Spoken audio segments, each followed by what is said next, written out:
Welcome to the Salmon Runs YouTube. Enjoy the video. You start by identifying what will be indexed and why. This focuses effort. Once you know formats, MD, CSV, Proj, create a backup and branch so changes are safe.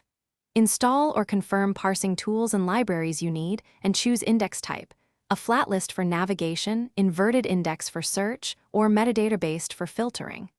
Now run a small parse on a subset to validate tokens and fields. This first actionable result prevents wasted work later. You now build the core pipeline. Parse each file, tokenize and normalize text, and extract metadata like timestamps, authors, and tags.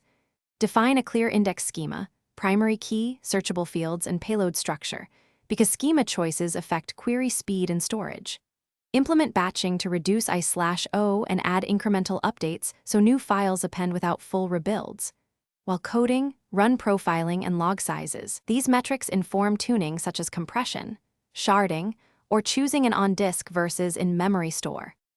You finish by validating functionality.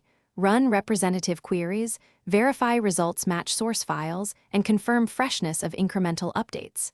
Then optimize, apply compression, shard large indexes, and add caching for hot queries to improve latency. Deploy to prod with monitoring and a rollback plan. If something goes wrong, re-index a small subset that reproduces the issue to isolate the fault. This makes debugging far faster than reprocessing the whole dataset. Finally, document commands and recovery steps for future. Thanks for watching. Consider subscribing if we helped you.